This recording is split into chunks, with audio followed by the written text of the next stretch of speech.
kasih. Langsung saja. Sebenarnya kalau bagi kami petahana ini masih layak untuk bagaimana agar supaya bisa melanjutkan proses pemerintahan yang ada di Kabupaten Halmahera Utara. Karena apa? Karena banyak hal yang harus diselesaikan juga. Bukan dalam arti seorang pemimpin itu gagal lalu dikatakan bahwa dia harus cukup sampai di situ, tidak. Karena kita bisa belajar dari pemimpin-pemimpin besar dunia bahwa ketika mereka memimpin itu tidak cukup dengan waktu yang begitu singkat. Misalkan kita belajar dari Bung Karno, kurang lebih 25 tahun dia berkuasa di Indonesia. Setelah itu dia runtuh dan dilanjutkan oleh Soeharto kurang lebih 32 tahun, meskipun di akhir masa jabatannya itu dia harus mengalami semacam dia mengalami kejatuhan akibat daripada krisis moneter. Begitu juga pemerintahan hari ini.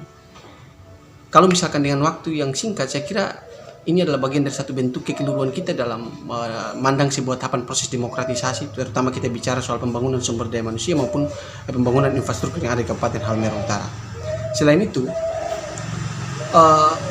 bagi kami juga, kenapa petahana masih layak? Karena ada beberapa variabel, misalkan dari indeks pembangunan sumber daya manusia yang sebelumnya menurun, sekarang sudah mulai meningkat.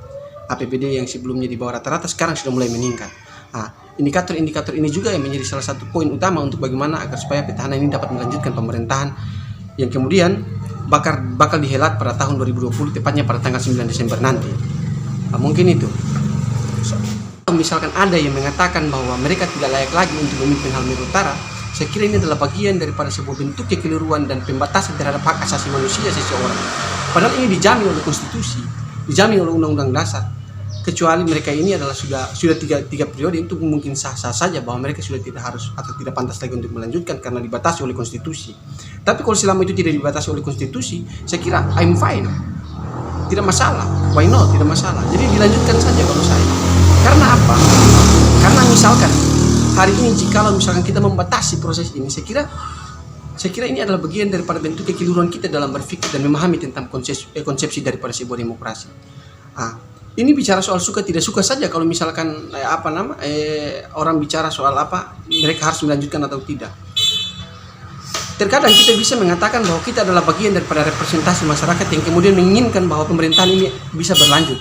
Ada pula yang mengatakan bahwa pemerintahan ini harus cukup berhenti sampai di sini karena dianggap gagal dan seterusnya. Saya kira itu adalah bagian daripada satu bentuk kekeliruan. Kita bisa buka data-data survei yang dilakukan oleh lembaga-lembaga survei hari ini. Tingkat kepuasan masyarakat terhadap pemerintah itu di atas rata-rata, bahkan melebihi daripada yang disodorkan oleh kawan-kawan yang lain yang mengatakan bahwa tidak pantas lagi pemerintahan ini harus melanjutkan petahana atau Frans Mulis ini tidak lagi pantas untuk melanjutkan pemerintahan ini. Saya kira ini adalah bagian daripada bentuk kekeliruan kita. Jikalau kita mengatakan hal yang demikian, yang semestinya kalau misalkan kita tidak suka, ya cukup dengan mengatakan dan mengkritisi segala bentuk kebijakan tanpa harus membatasi hak asasi manusia seseorang. Mungkin itu.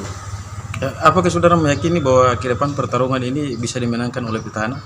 Sangat sekali. Bahkan sampai detik ini saya masih meraba-raba siapa yang kemudian bakal menjadi lawan tanding yang sepadan bagi petahana. Karena apa? Karena sejauh ini kita bisa melihat dari dinamika politik, terutama soal perebutan rekomendasi maupun form B1 KWK yang kemudian dikeluarkan oleh setiap pimpinan partai yang ada di pusat sana. Petahana sekarang sudah mengantongi beberapa rekomendasi, atau bahkan SK dan bahkan form B1 KWK yang kadang-kadang bagi teman-teman bahwa ini form B1 KWK itu berbeda dengan SK itu berbeda dengan rekomendasi. Padahal yang kita harus bedakan adalah soal surat tugas dan juga SK maupun rekomendasi dan juga form B1 KWK. Jadi tidak ada lawan sepadan bagi saya untuk petahana kali ini.